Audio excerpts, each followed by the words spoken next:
Bien-aimés, je suis vraiment heureux de partager une bouchée de la parole avec vous à la table du Seigneur. Alors, le titre de notre bouchée aujourd'hui, c'est « Voici mon serviteur ». Alléluia. C'est là les paroles du Seigneur dans le livre d'Ésaïe. « Voici mon serviteur ». Oh, bénissons le nom du Seigneur pour son serviteur. Amen.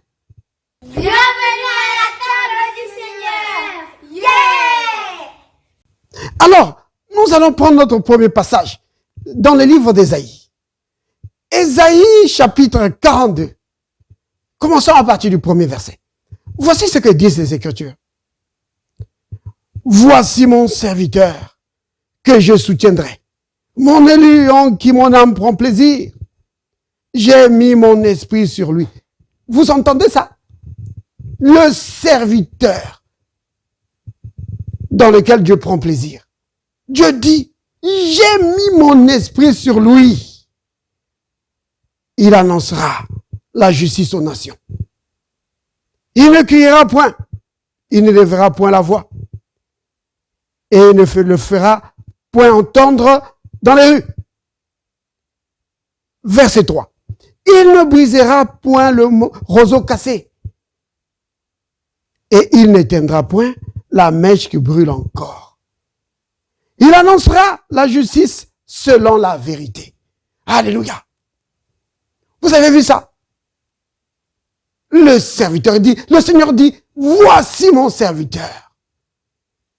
Oh bien-aimé, de qui parle-t-on ici? On parle du Christ.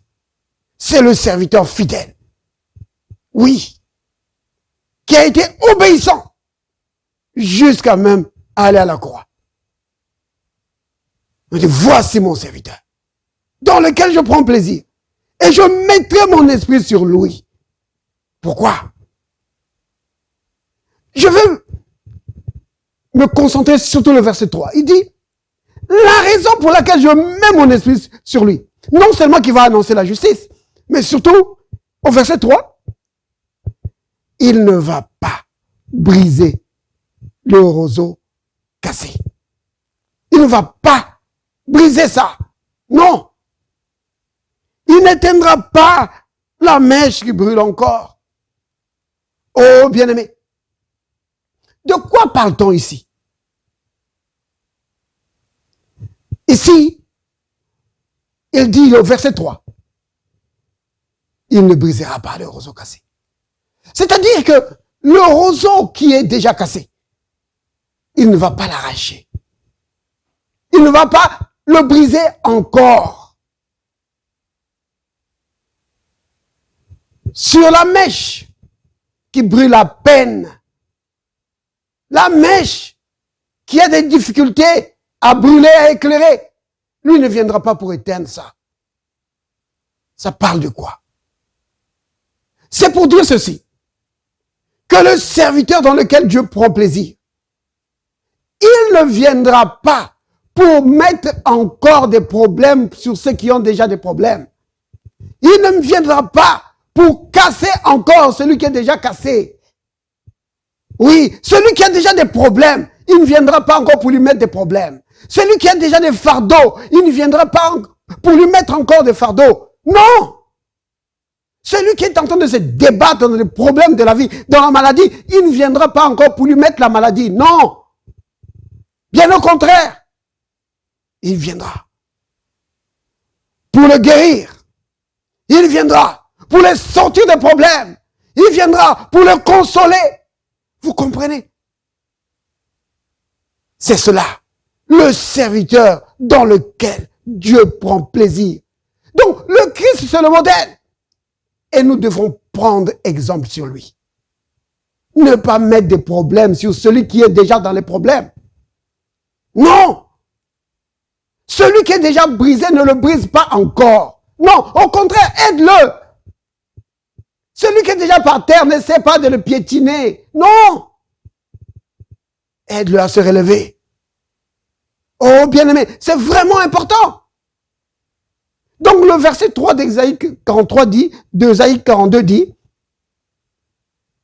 que il ne va pas venir pour mettre encore des problèmes sur les faibles, les affligés, les gens qui ont des problèmes. Il ne viendra pas pour faire ça. Non. Bien au contraire. À cause de l'Esprit de Dieu qui est sur lui, il viendra pour les aider. C'est ce que le prophète Ésaïe dit encore au chapitre 61, verset 1er. Prenons ça. Ésaïe 61, verset 1er. Il dit, l'Esprit de l'Éternel est sur moi. Vous comprenez pourquoi? Pour créer des problèmes, pour amener des situations encore. Non.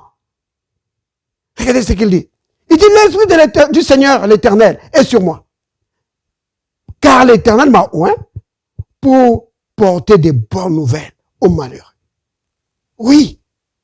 Il m'a envoyé pour guérir ceux qui ont le cœur brisé, pour proclamer aux captifs la liberté et aux prisonniers la délivrance. Vous voyez? Celui qui est dans le blocage de la vie, il est en train de se débattre dans des situations de la vie. Il ne vient pas pour le plonger encore plus bas, pour le mettre encore dans plein de blocages. Non! Au contraire, il vient pour débloquer la situation. Il vient pour briser les liens, pour que tu sois libre. Celui qui est affligé, qui est dans les problèmes, il vient pour consoler. Oui, il vient pour bander les plaies. Vous comprenez? C'est ça le Saint-Esprit qui est sur le serviteur de Dieu et qui est en nous. C'est ça qu'il fait. Oui, c'est cela son boulot, c'est cela son travail.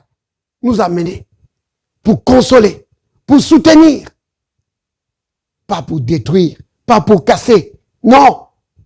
Vous comprenez, bien aimé? C'est vraiment important.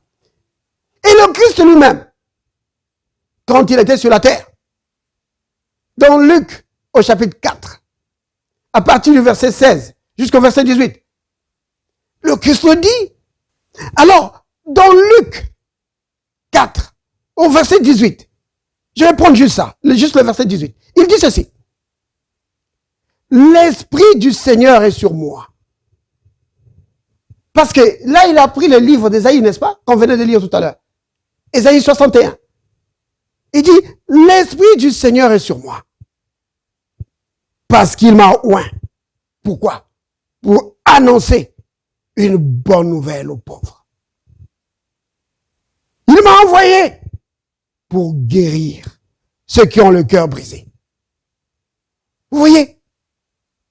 Verset 19, il dit, pour proclamer aux captifs la délivrance. Alléluia. C'est cela. L'onction de l'Esprit de Dieu qui est sur lui, c'est pour annoncer des bonnes nouvelles. Des paroles qui communiquent la grâce à ceux qui les entendent. Il vient pour casser les liens, pour sortir de prison ceux qui étaient depuis longtemps dominés par les puissances des ténèbres. C'est cela. Vous comprenez? C'est là le serviteur dans lequel Dieu prend plaisir. Alléluia. Béni soit le nom du Seigneur. Bien-aimés, écoutez plutôt cette histoire. Dans Luc, au chapitre 7, à partir du verset 11, les Écritures disent ceci. Le jour suivant, Jésus alla dans une ville appelée Naïn. Ses disciples et une grande foule faisaient route avec lui. Lorsqu'il fut près de la porte de la ville, voici emporté en terre et mort, fils unique de sa mère, qui était veuve. Et il y avait avec elle beaucoup de gens de la ville. Le Seigneur, l'ayant vu, fut ému de compassion. Vous avez entendu ça? C'est cela, le serviteur dans lequel Dieu prend plaisir. Il n'est pas indifférent aux problèmes des gens, non. Il fut ému de compassion pour elle et lui dit, ne pleure pas. Et il s'approcha et toucha le cercueil. Ceux qui le portaient s'arrêtèrent. Il dit, jeune homme, je te le dis, lève-toi. Et le mort s'assit et se mit à parler. Jésus le rendit à sa mère. Alléluia. Vous voyez ça, bien-aimé? C'est cela. Là, il est venu pour consoler. Là, il est venu pour donner de l'espoir là où le désespoir était entré. Parce que cette dame avait déjà perdu son mari. Et maintenant, le fils qui lui restait était aussi parti. Le Seigneur est venu. Il a restauré l'espoir. Oui, il a restauré la joie. C'est cela. Il ne vient pas pour casser, pour briser le roseau qui est déjà cassé. Non. Il ne vient pas pour éteindre la flamme qui brûle la peine. Vous comprenez, bien-aimés? C'est cela. Le serviteur dans lequel Dieu prend plaisir. Oh, béni soit le nom du Seigneur. Parce que le serviteur dans lequel Dieu prend plaisir manifeste la compassion de Dieu. Il manifeste la bonté, la miséricorde de Dieu. Oh, béni soit le nom du Seigneur. Amen. Bien-aimés, voici une autre occasion où le Seigneur a manifesté sa miséricorde et sa compassion envers quelqu'un. Quelqu'un qui était dans une situation difficile depuis des années. Il était captif, prisonnier. Mais le Seigneur est venu et l'a délivré. Il lui a redonné sa vie. Oh, béni soit le nom du Seigneur. Luc, donc Jean chapitre 5. À partir du verset, prenons à partir du verset 5. Là se trouvait un homme malade depuis 38 ans. Vous voyez? 38 années. Bien aimé, c'est beaucoup. Malade 38 années. C'est toute une vie, ça. Le diable l'avait bloqué. Captif de la maladie. À cause de lui-même. Parce que si vous lisez très bien, vous allez voir que c'était à cause de lui-même. Parce que quand le Seigneur va le guérir, il va dire, voici tu as été guéri, ne pêche plus. Ça veut dire que c'est à cause du péché qu'il a fait entrer la maladie dans sa vie. Maintenant, le Seigneur est venu pour l'aider. Jésus l'ayant vu coucher, ça c'est le verset 6, sachant qu'il était malade depuis longtemps, vous voyez, Jésus connaît la situation de chacun de nous. Il connaît. Alors, Jésus lui dit, veux-tu être guéri?